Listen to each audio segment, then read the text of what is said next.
Halo sahabat Rana Kreba, kembali lagi di channel YouTube Rana Kreba. Hari ini saya mengunjungi salah satu tokoh penting pimpinan salah satu universitas, yaitu Kampus Kerakyatan dan Kebangsaan, yaitu Bapak Dr. Andus Bahroluk Amik, SHMH.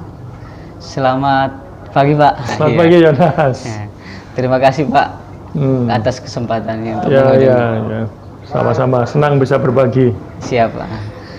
Pak, beberapa tahun yang lalu viral terkait video Bapak, sempat teman-teman dari Bali juga dan dari Sampai ke Bali daerah-daerah lain juga kirim ke saya, ini rektor di mana ini Pak?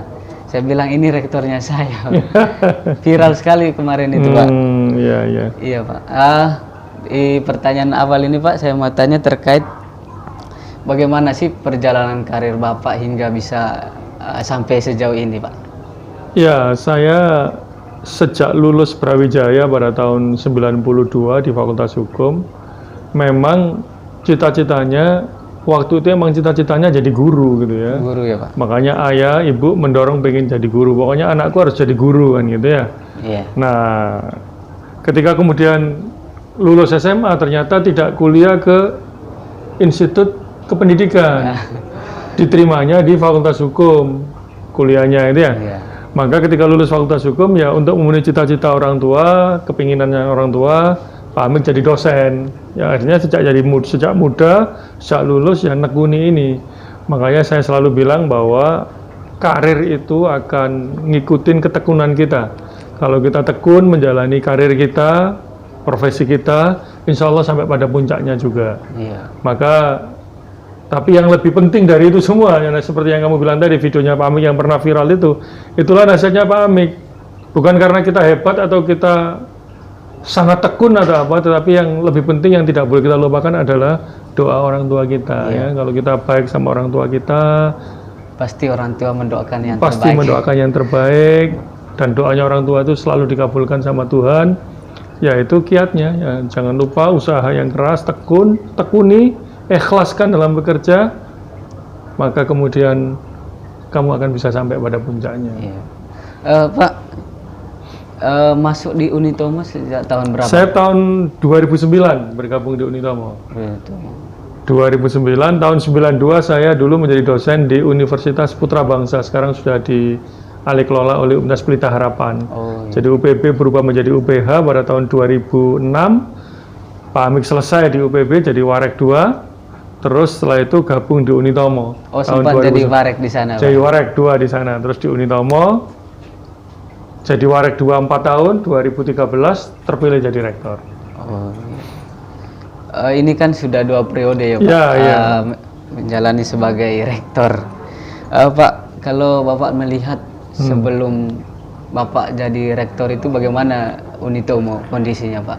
Ya, Unitomo ini kan pernah konflik dualisme yayasan, dualisme rektor, dualisme ijazah, 2 wisuda, 2 dekan, 2 mahasiswa kan begitu ya? Iya Pak. Nah pada 2009 berakhir, saat itulah Pak Amik masuk, sehingga kondisi Unitomo saat itu ya kepercayaan masyarakat kecil gitu ya. Jadi pada saat Pak Amik memulai menjadi Warek 2 bersama-sama rektor Pak terdahulu, rektor ke-7 ya, Pak Amik rektor ke-8, kita membangun kembali Unitomo ini. Dari mahasiswanya cuma 2.700 saat itu, kemudian ketika sekarang sudah menjadi 7.600 mahasiswa ini, termasuk Yonas. Jadi sekarang jadi sudah, alumni. Nah sekarang ranking kita sudah, dulu rankingnya 500 sekian dari 4.000 perguruan tinggi negeri dan swasta. Sekarang sudah ranking 93 nasional, PTN dan PTS loh. Iya Pak. Ya, jadi artinya Unitomo sudah masuk 100 perguruan tinggi terbaik di Indonesia di era setelah kita 2 periode ini. Tapi ya jadi rektor 8 periode capek loh Yonas. Makanya kemarin, nah dengan salah satu yang Pak Amik bangga adalah Pak Amik berhasil mendirikan Fakultas Ilmu Kesehatan di Unitomo.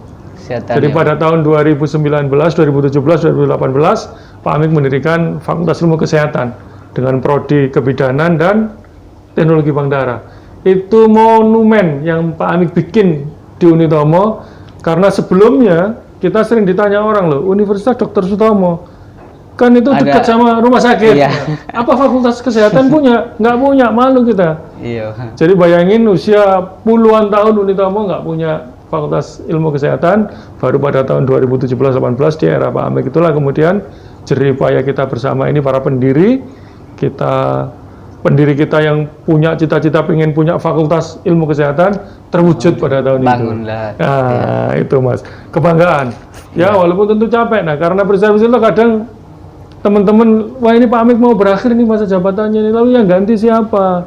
Iya, jangan-jangan nanti nggak bisa seperti Pak Amik gitu loh. Itu pertanyaan-pertanyaan. Iya, soalnya Pak, Bapak itu terlihat sangat dekat sekali dengan mahasiswa. Siapa aja yang mau berkunjung, terus mungkin karena Bapak juga dulu kan mahasiswa pergerakan juga ya. Ya, saya aktivis. Makanya kan situasi mahasiswa itu tahu sekali kondisinya, Pak. Ya itulah, mahasiswa ini kan mereka tidak punya kepentingan. Iya, Pak. Mereka memberi kritik, memberi masukan. Saya dengarkan karena mahasiswa nggak punya kepentingan. Iya. Itu lebih original pendapatnya, karena itu saya nggak pernah jauh dengan mahasiswa. Ya, saya dekat dengan mahasiswa, arahkan segalanya. Itulah. Jadi itulah kemudian yang membuat, wah nanti kalau rektor barunya gimana? Yang ingin Pak Amik katakan adalah setiap zaman akan menemukan pemimpinnya. Iya. Nggak mungkin nggak akan ketemu pemimpin yang kemarin ada wacana Pak Amik sudah 8 tahun, 2 periode diperpanjang aja 2 tahun lagi. Wah, jadi rektor 2 periode itu capek Mas Yonas. Iya. Makanya Pak Amik heran, kok ada wacana presiden 3 periode itu, kok ya kuat orang jadi presiden 3 periode. Rektor 2 periode aja nggak kuat kok. Mau 3 periode, mau presiden apalagi. Jadi janganlah, sudah. Konstitusi harus kita jaga, statuta kita jaga. Statuta Unitomo mengatakan 2 periode, ya sudah, saya selesai. Iya. Saya menjadi warga Unitomo biasa. Pak, ini kan sudah mulai berakhir, Pak. Akhir bulan ini kan selesai sudah ya, Pak? Masa jabatan saya berakhir. Mungkin ada hal-hal yang belum sempat dilakukan untuk Unitomo, supaya ini sebagai salah satu masukan untuk rektor nanti. Ya, Unitomo ini dulu konsep layout gedungnya itu ada pusat perkantoran, ada tempat kuliah yang terpisah, ada tempat kuliah bersama, gedung yang didedikasikan untuk 9 fakultas, ada ruang perkantorannya. Nah, menurut saya sudah memulai dengan zonaisasi sebetulnya. Saya pengen sebetulnya tiap fakultas itu menempati lahan tertentu, fakultas hukum, S1, S2, S3, fakultas ekonomi, S1, S2, S3, satu tempat. Nah, fakultas ilmu komunikasi juga begitu, labnya deket gitu ya. Iya, Pak. Jadi itu yang belum kesampaian. Saya baru bisa zonaisasi di FEB saja. Oh, yang FEB satu gedung, sudah. FEB, Fakultas Ekonomi dan Bisnis sudah jalan di situ. Nah, fakultas lain belum karena pandemi. Oh iya. Ya, karena mahasiswa karena pandemi, ya kita tentu ada masalah-masalah yang tidak bisa kita putuskan ketika kemudian ada pandemi seperti ini. Iya. Ada masalah-masalah teknis itu yang nggak kesampaian.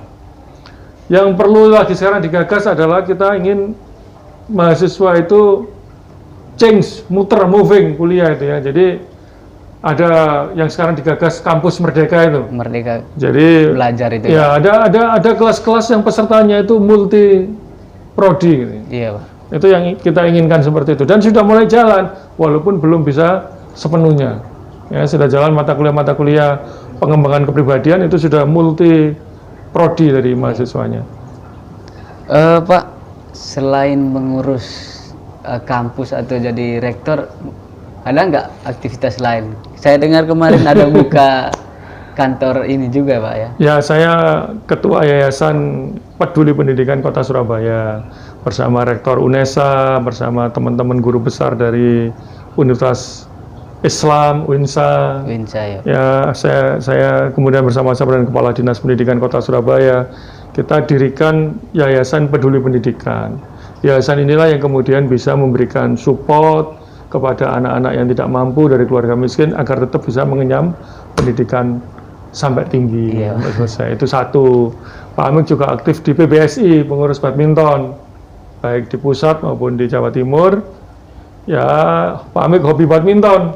Iya, olahraga. Karena itu kemudian ya berkontribusi dalam pemikiran dan lain-lain untuk pengembangan prestasi bulu tangkis. Iya. Walaupun kita kemarin baru kecewa ya, All England kita dipaksa mundur ya, kita menyesalkan itu. Ya itu untuk hiburan lah, kegiatan-kegiatannya sifatnya. Sekaligus untuk meningkatkan imunitas Pak, supaya tidak ada corona. Ya, corona itu soalnya ada memang. Iya. Pak, saya dengar kemarin ada buka kantor ini juga ya Pak, pengacara ya, advokat untuk. Ya, saya. Apa latar belakangnya itu Pak? Itu karena pada saat saya kecil dulu, kemungkinan insya Allah pas SMP atau SMA ya, di kampung saya itu ada sebuah case hukum yang itu melibatkan ayah saya. Ayah saya menjadi salah satu pihak yang tersudutkan dalam sebuah kasus hukum gitu ya. Iya. Nah di situ bergejolak hati saya saat itu untuk membela, tapi saya tidak punya SIM karena tidak punya izin membela. Ya, kartu anggota. Ya, karena belum lulus sarjana hukum. Nah, salah satu saya pengen kuliah sarjana hukum dulu karena kasus itu. Nah, maka kemudian ketika tugas ini sudah selesai, rektor sudah selesai, maka saya coba ingin mengabdikan diri yang lain di bidang kepengacaraan ini. Ya, saya bisa bantu orang, bisa menegakkan keadilan, karena negakin keadilan tidak cukup di buku.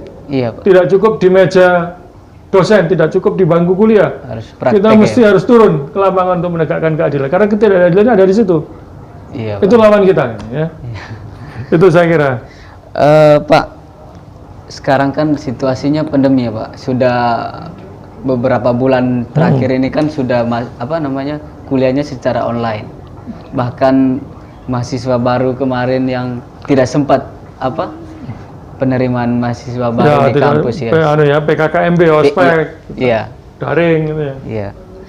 Pak, bagaimana sih strategi Unitomo untuk menjalankan ini? Yang pertama gini, keselamatan dan kesehatan itu yang utama, gitu ya. Itu yang harus kita jaga. Karena pandemi corona ini ada bener. Pak Amik pernah ngalamin diisolasi di rumah sakit, kemudian lanjut itu pernah ngalamin gitu ya. Iya. Pak Amik ini pernah positif gitu ya. Dan tidak enak diisolasi, tidak enak, sakit nafas sesak kita itu tidak enak gitu ya. Jadi corona ini ada beneran, makanya kemudian saya ingin katakan kepada teman-teman di Unitomo, kesehatan nomor 1. Jadi utamakan kesehatan. Oleh karena itu kita daring, strategi kita ya dengan daring, kita kuatin daring, kita kembangkan IT, walaupun di sana sini tentu ada kelemahan Mas. Nggak seenak kuliah tatap muka lah. Iya. Ini mahasiswa udah pada rindu, apalagi aktivis tuh. Iya. Pada sudah mahasiswa, BEM segala macam sudah. Kumpul-kumpul. Ayo Pak Rektor, kapan ini kita bisa mulai pengkaderan lagi, bla bla bla. Iya. Masa kaderisasi daring? Ya kita sesegera mungkin lah. Ini kan sudah mulai para dosen divaksin. Iya. Kemarin sudah gelombang pertama 100 orang. Saya ikutkan vaksinasi. Iya, Pak. Nah, kalau sudah selesai itu tahapannya ya tentu segera kita akan mudah-mudahan semester depan kita bisa mulai buka ya, kembali tatap offline, tatap muka ya. Pak, selama menjalankan ini ada kendala-kendala apa saja sih, Pak? Online itu. Kendala online ya sinyal kendala, terus merubah, mengadaptasi dari tatap muka menjadi daring itu nggak semudah yang kita bayangin gitu ya. Pak. Jadi banyak kendalanya. Terus interaksi mahasiswa juga seringkali mahasiswa ganti dengan, kalau dosennya agak kurang galak gitu, Zoom dipakai profilnya aja gitu kan. Iya. Mana itu orangnya itu. jadi banyak kendala lah. Saya kira kendalanya ada kendala yang tidak seperti proses transfer of knowledge juga berkurang. Misalnya kalau pelajaran statistik susah kan kita biasanya ayo kerjain cakar itu ya kan, jadi ada kendala-kendala ya, mudah-mudahan segera berlalu aja gitu ya. Iya Pak. Ya dari kendala-kendala itu tadi itu salah satunya Pak ya, saya lihat teman-teman yang masih kuliah online ini kebanyakan seperti Bapak sampaikan, ada yang tutup kameranya, ada yang tidur dan lain sebagainya, hanya mendengarkan suaranya saja. Itu salah satu kendala juga ya Pak. Iyalah, mahasiswa kita kan tahu perilaku mahasiswa ini. Nah, kalau dosennya kurang galak, ayo hidupin video. Bisa jangan-jangannya lagi kemana gitu kan. Iya. Apalagi yang kalau nggak pakai teknologi Zoom, e-learning yang kemudian tanpa visualisasi gitu kan. Iya. Ya, jadi ada. Ini kan salah satu kendalanya juga Pak terkait apa namanya itu kuota internet juga. Kuota, iya. ya. Terkait kuota ini bagaimana Pak? Ya ada subsidi dari lembaga. Dari lembaga. Dari lembaga ada 100.000 untuk per bulan untuk kuota internet. Yang itu kemudian dipotongkan dari beban SPP. Ada, kita sudah berlakukan. Oh iya. Kalau dari Dikti juga ada, dari kementerian ya? juga ada bantuan, dosen, mahasiswa ada bantuan itu. Oh iya Pak. Ini Pak,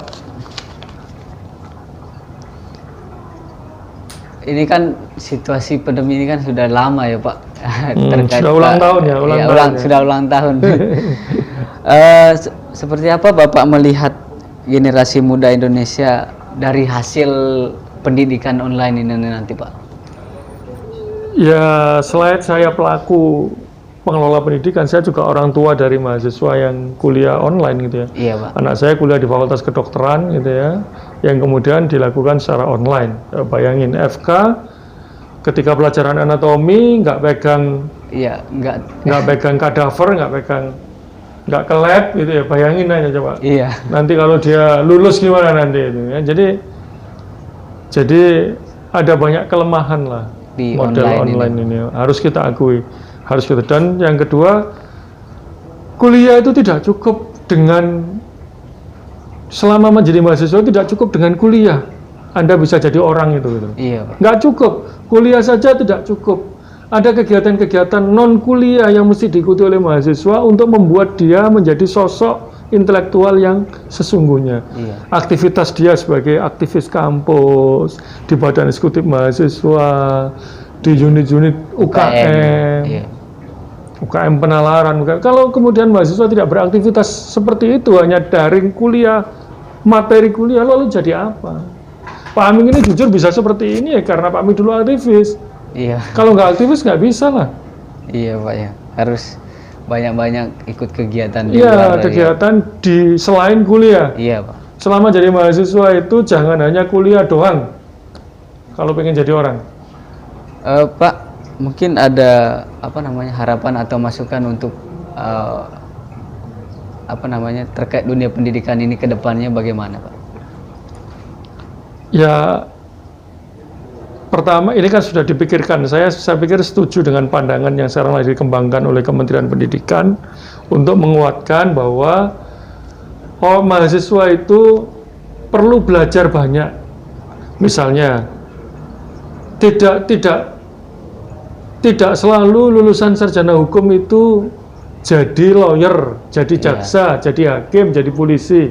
Maka dia perlu diisi yang lainnya.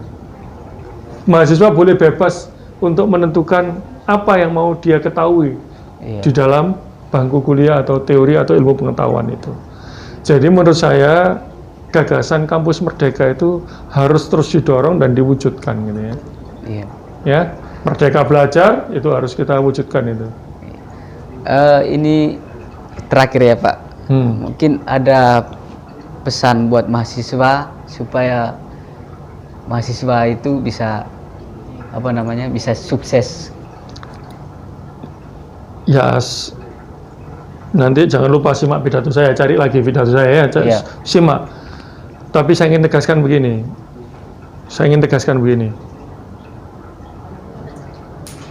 Tidak ada yang mustahil bagi Tuhan untuk merubah seseorang itu. Nggak ada yang mustahil bagi Tuhan.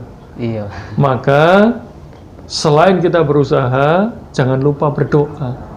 Dan doa yang paling makbul itu adalah doa kedua orang tua kita. Iya Pak. Maka jangan bikin orang tua kita jengkel. Kalau orang tua kita jengkel, hatinya tidak ikhlas, dia tetap berdoa buat kita.